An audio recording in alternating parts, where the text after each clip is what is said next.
Ya estamos de regreso, queridos amigos, en el Don de la Fe. Hoy estamos, me voy a poner de pie porque mire, ya me cansé de estar sentado. Además, parezco así como nomás me falta la guitarra. Estamos hablando de las reliquias de Jesús, objetos de Él con los que Él estuvo en contacto que prevalecen en nuestro mundo y que nos ayudan a dirigir nuestra atención hacia Jesús. En el Evangelio de San Juan encontramos el milagro del agua convertida en vino en las bodas de Caná. Eran 6 tinajas, hidras le llamaban en aquel tiempo. Jesús pidió que las llenaran de agua.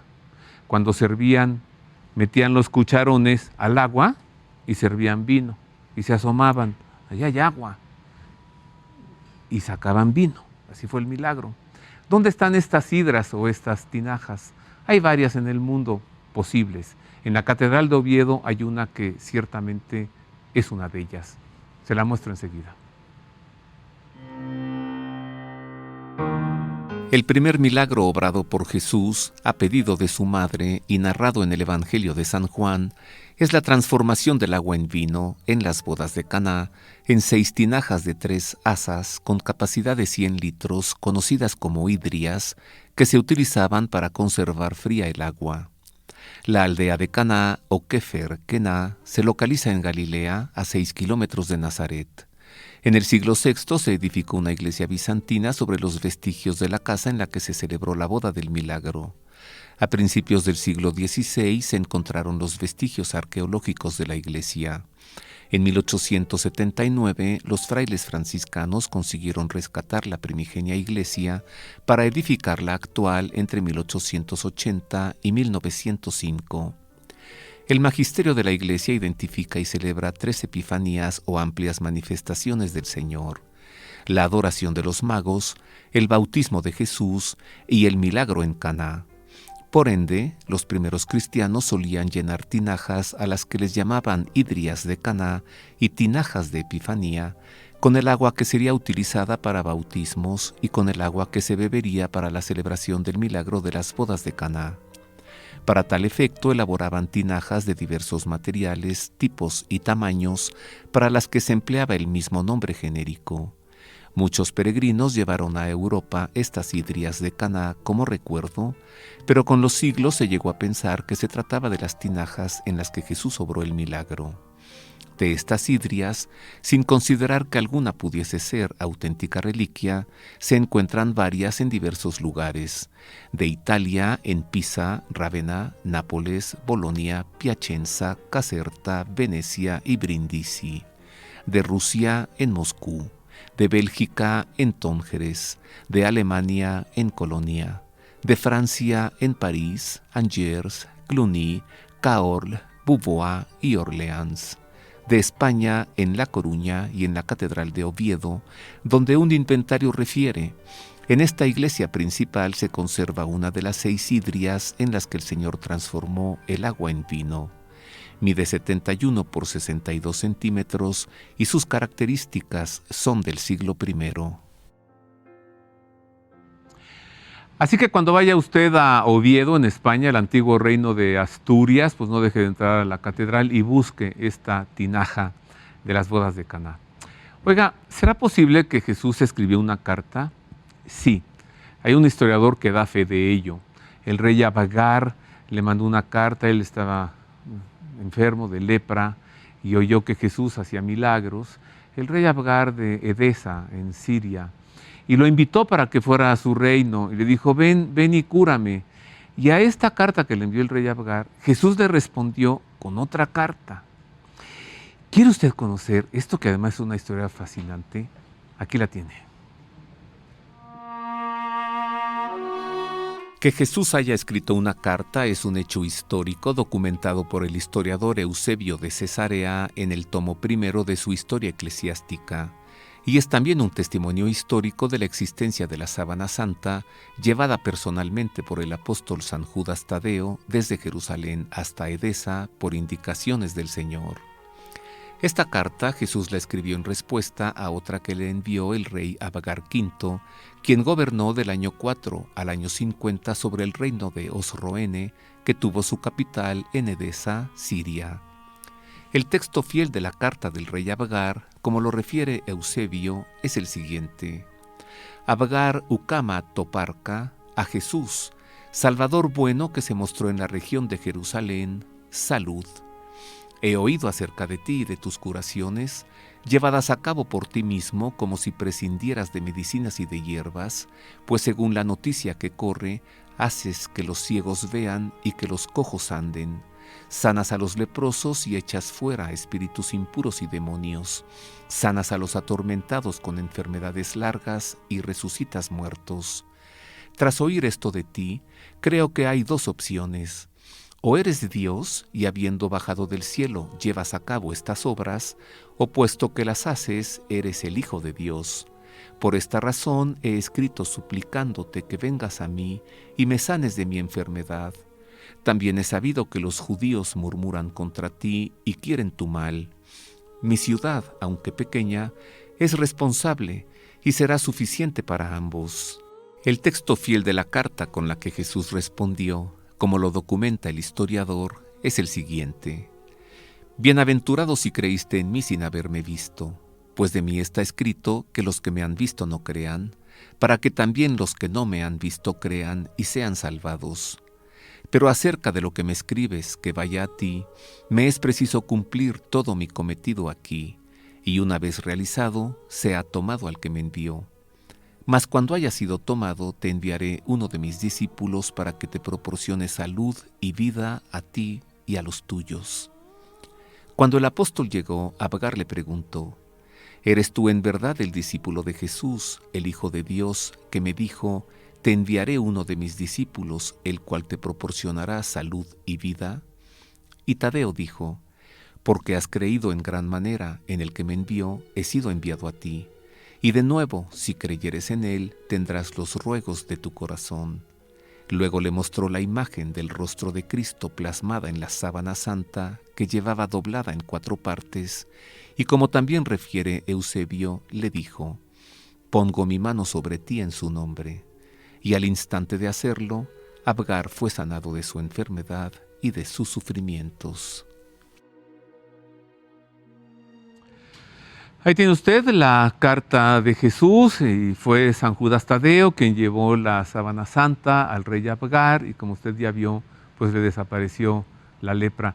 Pero yo digo, qué cosa tan bonita, ¿no?, de este rey, de invitar a Jesús y además decirle: he oído que aquellos judíos pues no te quieren mucho, pero vente aquí a mi reino y aquí sí te vamos a querer mucho y vas a estar muy seguro. Nosotros podemos hacer lo que hizo ese rey Abagar y decirle a Jesús: ven a mi casa, ven a mi vida.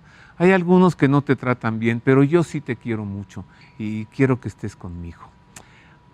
Vámonos ahora al lugar en el que Jesús se transfiguró delante de sus apóstoles Pedro, Santiago y Juan. Posiblemente se trata del monte Tabor. La Biblia solo le llama monte de la transfiguración. Vamos a conocer este monte, el monte Tabor, en la Tierra Santa. Conózcalo. Aunque en los evangelios no se menciona el nombre del monte en el que tuvo lugar la transfiguración del Señor, una antigua tradición sitúa el acontecimiento en el monte Tabor, de 400 metros de altura y localizado a 17 kilómetros al oeste del mar de Galilea y al este del valle de Jezreel. En el siglo IV, Santa Elena, madre del emperador Constantino, hizo edificar una basílica en el sitio, de la que actualmente solo queda un pavimento en mosaico, varios capiteles, fragmentos de columnas y una parte del cementerio de los monjes que allí habitaron, consistente en una pequeña gruta excavada que aún conserva en un muro algunas inscripciones en griego y monogramas con cruces. A partir del año 1101, durante las cruzadas y mientras duró el reino latino de Jerusalén, se estableció una comunidad de monjes benedictinos que restauraron el santuario y edificaron una abadía protegida por una muralla fortificada. En el año 1200, el sultán Malek al-Adel atacó la abadía y en 1211 la convirtió en una fortaleza. En 1263, el sultán al-Zahir Baibars atacó la fortaleza que los caballeros hospitalarios de la Orden de San Juan de Jerusalén estaban construyendo y la hizo derruir junto con la basílica y la abadía. El monte Tabor quedó desolado hasta que los frailes franciscanos, custodios de Tierra Santa, obtuvieron el terreno que les fue donado por el emir druso Fakhr al-Adin en 1631 y, consolidando las ruinas existentes, se establecieron en un sencillo convento hasta que a principios del siglo XX pudieron ampliarlo y edificar sobre los vestigios de las dos primeras iglesias, incluyendo en lo posible sus vestigios, la actual basílica, de planta de 3 naves, proyectada por el arquitecto Antonio Barluzzi y concluida en 1924. Al término del relato de la Transfiguración, uno de los versículos más bellos del Evangelio nos inspira el anhelo de que nos suceda lo mismo que a los apóstoles que fueron testigos de la Transfiguración. De pronto, mirando en derredor, ya no vieron a nadie más que a Jesús solo con ellos. Ahí tiene usted el monte de la Transfiguración, posiblemente el monte Tabor. Mire, la mesa de la Última Cena también la tenemos en nuestro mundo, está en la Catedral de Roma, que es la Basílica de San Juan de Letrán, pero también se conserva el mantel de la mesa, de una tela muy fina, exquisita. ¿Y dónde está este mantel? ¿Y qué certeza podemos tener de que sea una reliquia auténtica? Pues mire, se lo muestro, el mantel, véalo, conózcalo, y además las pruebas de su historicidad. La reliquia del mantel que cubrió la mesa de la Última Cena se conserva actualmente dentro de una urna de plata en el Museo de la Catedral de Santa María de la Asunción de la ciudad de Coria, en Extremadura, España.